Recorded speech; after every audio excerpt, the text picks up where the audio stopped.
আসসালামু আলাইকুম। রাত ১০টার শীর্ষ সংবাদে স্বাগত জানাচ্ছি আমি শাহনাজ পারভীন।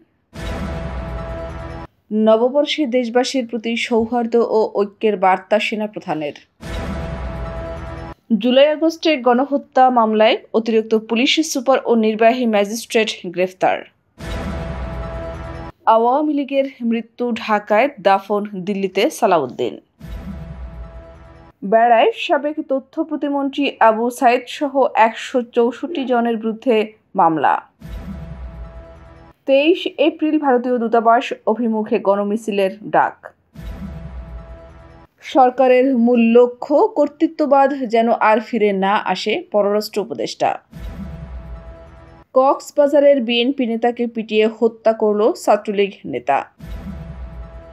মাদারীপুরে সংঘর্ষ, ভাঙচুর, ককটেল বিস্ফোরণ, এএসপি সহ আহত ৫০, ১৪৪ ধারা জারি। দেশ থেকে অমঙ্গল দূর হয়ে গেছে, প্রেস সচিব। ফেনীতে পানি নেই ১,৬৭,০০০ নলকূপে। রাতের মধ্যে ঢাকা সহ ১৪ জেলায় ঝড়ের আভাস। মালয়েশিয়ার সাবেক প্রধানমন্ত্রী আবদুল্লাহ আহমদ বাদাবির ইন্তেকাল। এবং মার্কিন কর্মকর্তাদের উপর ভিসা নিষেধাজ্ঞা দিল চীন। শুনছিলেন শিরোনাম, এবার বিস্তারিত। দেশবাসীর প্রতি সাম্প্রদায়িক সম্প্রীতি, সৌহার্দ্য ও জাতীয় ঐক্যের বার্তা দিয়েছেন বাংলাদেশ সেনাবাহিনীর প্রধান জেনারেল ওয়াকারুজ্জামান। বাংলা নববর্ষ ১৪৩২ উপলক্ষে মহানগর সার্বজনীন পূজা কমিটির আয়োজনে ঢাকেশ্বরী জাতীয় মন্দির প্রাঙ্গণে অনুষ্ঠিত বর্ণিল সাংস্কৃতিক অনুষ্ঠান ও বৈচিত্র্যময় পরিবেশনা উপভোগ করেছেন তিনি। সেনাপ্রধান মন্দির পরিদর্শন করেন এবং অনুষ্ঠানে উপস্থিত সবাইকে বাংলা নববর্ষের শুভেচ্ছা জানিয়ে তার বক্তব্য প্রদান করেন। সেনাবাহিনীর ভেরিফাইড ফেসবুক পেজে এ তথ্য জানানো হয়েছে।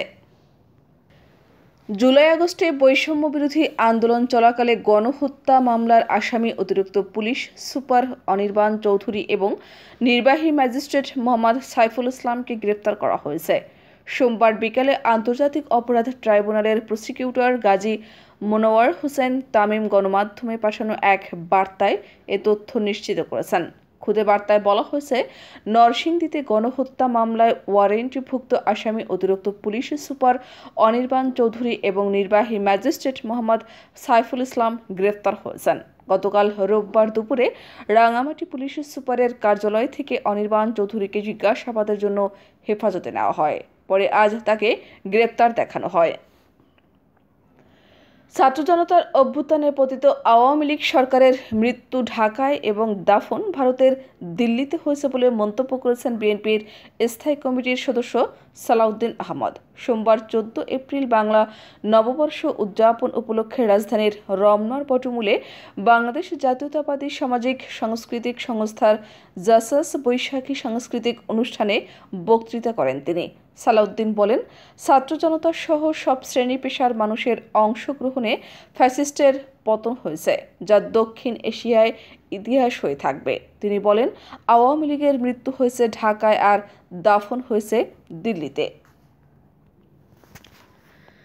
আওয়ামী লীগের সাবেক তথ্য প্রতিমন্ত্রী ও সাবেক গণফোরাম নেতা আবু সাইদ সহ ১৬৪ জনের বিরুদ্ধে পাবনার বেড়া মডেল থানায় সন্ত্রাস বিরোধী আইনে মামলা হয়েছে। সাঁথিয়া উপজেলার গোপীনাথপুর গ্রামের সেলিম হোসেন মানিক বাদী হয়ে এই মামলাটি করেছেন। শনিবার মামলাটি করেন তিনি। তবে রোববার রাতে মামলার বিষয়টি জানা যায়। মামলার এজাহারে বলা হয়, গত ১ এপ্রিল বিকেল ৫টার দিকে বেড়া পৌর এলাকার কাগমাইর পাড়ায় আবু সাইদের নিজ বাড়িতে একটি সমাবেশ অনুষ্ঠিত হয়। আবু সাইদের নেতৃত্বে অনুষ্ঠিত সমাবেশে অজ্ঞাতনামা ২ থেকে ৩০০ জন উপস্থিত ছিলেন। ওই সমাবেশে আওয়ামী লীগের বিভিন্ন এলাকার সদস্য ও নিষিদ্ধ ঘোষিত ছাত্রলীগের নেতাকর্মীরা রাষ্ট্রকে অস্থিতিশীল করার ও ফ্যাসিবাদী ফিরিয়ে আনার ষড়যন্ত্র করে। ভারতের সংসদে পাশ হওয়া বিতর্কিত ওয়াকফ বিল ২০২৫ বাতিল ও ভারত জুড়ে অব্যাহত মুসলিম নিধনের প্রতিবাদে গণমিছিলের আয়োজন করা হয়েছে। আগামী ২৩ এপ্রিল বাদ জোহর ঢাকার বায়তুল মোকাররম উত্তর গেট থেকে শুরু করে ঢাকায় ভারতীয় দূতাবাস অভিমুখে যাবে গণমিছিলটি। পরে ভারতীয় দূতাবাসের স্মারকলিপি প্রদান করা হবে। মঙ্গলবার এ তথ্য জানান গণমিছিল ও স্মারকলিপি প্রদান বাস্তবায়ন কমিটির আহ্বায়ক মাওলানা জালালউদ্দিন আহমদ। তিনি ভারতীয় দূতাবাস অভিমুখে 23 এপ্রিলের গণমিছিল ও স্মারক লিপি প্রদান সফল করার জন্য ইমানদার তৌহিদি জনতা ও সংগঠনের নেতাকর্মীদের প্রতি আহ্বান জানান। তুরস্কে চলমান আন্তালিয়া কূটনৈতিক ফোরামে অংশগ্রহণের ফাঁকে তুর্কি টেলিভিশন টি ওয়ার্ল্ডে দেওয়া সাক্ষাৎকার দিয়েছেন পররাষ্ট্র উপদেষ্টা তৌহিদ হোসেন। রোববার দেওয়া সাক্ষাৎকারে তিনি বলেছেন, জনগণের প্রত্যাশা অনুযায়ী অন্তর্বর্তী সরকার একটি টেকসই ও গণতান্ত্রিক শাসন ব্যবস্থা প্রতিষ্ঠার লক্ষ্যে কাজ করছে। সরকারের মূল লক্ষ্য এমন একটি রাজনৈতিক কাঠামো তৈরি করা যেখানে কর্তৃত্ববাদী প্রবণতা যেন আর ফিরে না আসে। পররাষ্ট্র উপদেষ্টা বলেন, বর্তমান সরকার মানুষের দাবি মেটাতে এসেছে, জীবন দেওয়া ও আন্দোলনকারীদের চাওয়া এমন একটি টেকসই ব্যবস্থা যেখানে আর কেউ ক্ষমতা অপব্যবহার করতে না পারে। তিনি বলেন, নতুন সংবিধান আসছে, আমরা কখনোই সরাসরি এমন কথা বলিনি। এ বিষয়ে জনগণ এবং রাজনৈতিক দলগুলোর কাছ থেকে সিদ্ধান্তটি আসবে। আমরা চাই বিগত সরকার যে স্বৈরতন্ত্র কায়েম করতে পেরেছিল, গণতন্ত্রকে ধ্বংস করেছিল, সেসব যেন আর ফিরে না আসে। কক্সবাজারের মহেশখালীতে রাজনীতি নিয়ে কথা কাটাকাটির জেরে রশিদ আহমেদ নামের এক বিএনপির নেতাকে কক্সবাজারের মহেশখালীতে রাজনীতি নিয়ে কথা কাটাকাটির জেরে রশিদ আহমেদ নামের এক বিএনপির নেতাকে পিটিয়ে হত্যা করা হয়েছে। সোমবার বেলা 12টার দিকে উপজেলার কালারমারছড়া ইউনিয়নের উত্তর নলবিলা এলাকায় এ ঘটনা ঘটে। রাজনীতি নিয়ে তর্কের জেরে বিএনপি নেতাকে পিটিয়ে হত্যা অভিযোগ ছাত্রলীগ নেতার বিরুদ্ধে। কক্সবাজারের মহেশখালীতে রাজনীতি নিয়ে কথা কাটাকাটির জেরে রশিদ আহমেদ নামের এক ব্যক্তিকে পিটিয়ে হত্যা করা হয়। সোমবার বেলা 12টার দিকে উপজেলার কালারমারছড়া ইউনিয়নের উত্তর নলবিলা এলাকায় এ ঘটনা ঘটে। মাদারীপুরের রাজৈরে আতশবাজি ফোটানোকে কেন্দ্র করে 2 গ্রামের বাসিন্দাদের মধ্যে দফায় দফায় সংঘর্ষের ঘটনা ঘটেছে। এ সময় উভয় পক্ষ অন্তত 40টি ককটেল বিস্ফোরণ ঘটালে পুরো এলাকায় আতঙ্কের সৃষ্টি হয়। 4.5 ঘন্টা ধরে চলা সংঘর্ষে পুলিশের ঊর্ধ্বতন কর্মকর্তা সহ উভয় পক্ষের কমপক্ষে 50 জন আহত হন। এ ঘটনার জেরে সোমবার 144 ধারা জারি করেছে উপজেলা প্রশাসন। বাংলা নতুন বছরের সকালে নববর্ষ উদযাপন করতে রাজধানীর রমনা বটমূলে উপস্থিত হন প্রধান উপদেষ্টার প্রেস সচিব শফিকুল আলম। এ সময় তিনি বলেন, দেশ থেকে অমঙ্গল ইতিমধ্যে দূর হয়ে গেছে। আমরা নতুন বাংলাদেশ বিনির্মাণের চেষ্টা করছি। যেটুকু অশুভ আছে তাও দূর হয়ে যাবে। সবাইকে নববর্ষের শুভেচ্ছা জানিয়ে প্রেস সচিব বলেন, রমনা বটমূলে সবার মিলন মেলা।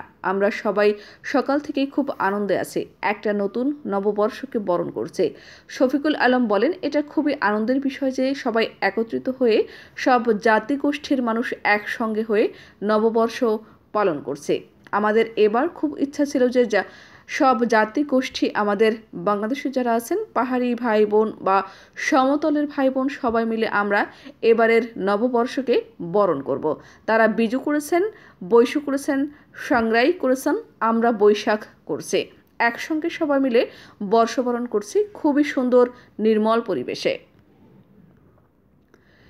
ফেনীর বিভিন্ন উপজেলায় ভূগর্ভস্থ পানির স্তর নিচে নেমে যাওয়ায় বিশুদ্ধ পানির তীব্র সংকট দেখা দিয়েছে। প্রচণ্ড তাপদাহ ও দীর্ঘদিন ধরে অনাবৃষ্টির কারণে সুপেয় পানির স্তর অনেক নিচে নেমে গেছে। ফলে ফেনী জেলায় প্রায় 1,67,386টি নলকূপে এখন আর পানি পাওয়া যাচ্ছে না। এতে জনস্বাস্থ্যের ওপর মারাত্মক প্রভাব পড়ছে। নলকূপ, পুকুর, খাল, বিলে কোথাও নেই পর্যাপ্ত পানি। ফলে অনেকেই বাধ্য হয়ে অস্বাস্থ্যকর পানি পান করছেন, যার ফলে ডায়রিয়া সহ নানা রোগে আক্রান্ত হচ্ছেন অনেকে। ঢাকা সহ দেশের 14টি অঞ্চলের উপর দিয়ে মধ্যরাতের মধ্যে সর্বোচ্চ 60 কিলোমিটার বেগে ঝড় বয়ে যেতে পারে। সোমবার দিবাগত রাত 1টা পর্যন্ত দেশের অভ্যন্তরীণ নদীবন্দরগুলোর জন্য দেওয়া আবহাওয়ার পূর্বাভাসে এ তথ্য জানানো হয়েছে। এতে বলা হয়েছে, রাজশাহী, পাবনা, ফরিদপুর, ঢাকা, ময়মনসিংহ, যশোর, কুষ্টিয়া, খুলনা, বরিশাল, পটুয়াখালী, নোয়াখালী, কুমিল্লা, চট্টগ্রাম ও সিলেট অঞ্চলের উপর দিয়ে পশ্চিম উত্তর পশ্চিম দিক থেকে ঘন্টায় 45 থেকে 60 কিলোমিটার বেগে অস্থায়ীভাবে দমকা ঝোড়ো হাওয়া সহ বৃষ্টি, বজ্রবৃষ্টি হতে পারে। এসব এলাকার নদীবন্দরকে 1 নম্বর সতর্ক সংকেত দেখাতে বলা হয়েছে। মালয়েশিয়ার পঞ্চম প্রধানমন্ত্রী আবদুল্লাহ আহমদ বাদাবি 85 বছর বয়সে মারা গেছেন। সাম্প্রতিক সময়গুলোতে তার স্বাস্থ্যের অবস্থা অবনতির দিকে যাচ্ছিল। একজন প্রাক্তন সরকারি কর্মকর্তা আবদুল্লাহ, যিনি পাক লাহ নামের স্নেহভাজন ছিলেন, 2003 সালে প্রধানমন্ত্রী হন, যখন ডক্টর মাহাতির মোহাম্মদ তার 22 বছরের শাসন শেষ করেন। দেশটির Bernama free, Malaysia today, Malay mail এবং মালয়েশিয়া কিনি সহ প্রায় সবকটি মিডিয়া আবদুল্লাহর জামাত এবং প্রাক্তন স্বাস্থ্যমন্ত্রী খায়রি জামালউদ্দিন ইনস্টাগ্রামের পোস্টের উদ্ধৃতি দিয়ে তার মৃত্যুর খবর নিশ্চিত করেন। চীন দীর্ঘদিন ধরেই তিব্বতকে নিজের অভ্যন্তরীণ বিষয় বলে আসছে এবং এ নিয়ে বিদেশি সমালোচনার তীব্র বিরোধিতা করে। তিব্বত সংক্রান্ত বিষয়ে অশোভন আচরণ এর অভিযোগে যুক্তরাষ্ট্রের কিছু কর্মকর্তার উপর ভিসা নিষেধাজ্ঞা দিয়েছে চীন। সোমবার চীনের পররাষ্ট্র মন্ত্রণালয় এই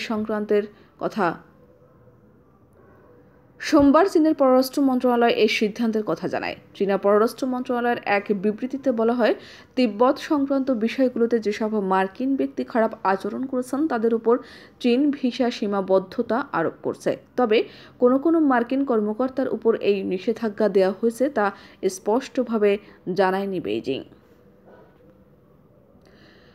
আমাদের আগামীকাল দুপুর 2টার শীর্ষ সংবাদ দেখার আমন্ত্রণ জানিয়ে এখনকার মতো বিদায় নিচ্ছি। দর্শক, ভিডিওটি শেষ পর্যন্ত দেখার জন্য আপনাকে অসংখ্য ধন্যবাদ। নিত্য নতুন সংবাদ পেতে আমাদের ইউটিউব চ্যানেলটি সাবস্ক্রাইব করুন ও নিয়মিত নোটিফিকেশন পেতে বেল বাটনটি ক্লিক করুন এবং আমাদের ফেসবুক পেজটিতে লাইক করুন। এছাড়াও আমাদের ভিডিওতে লাইক দিয়ে শেয়ার করুন। আল্লাহ হাফেজ।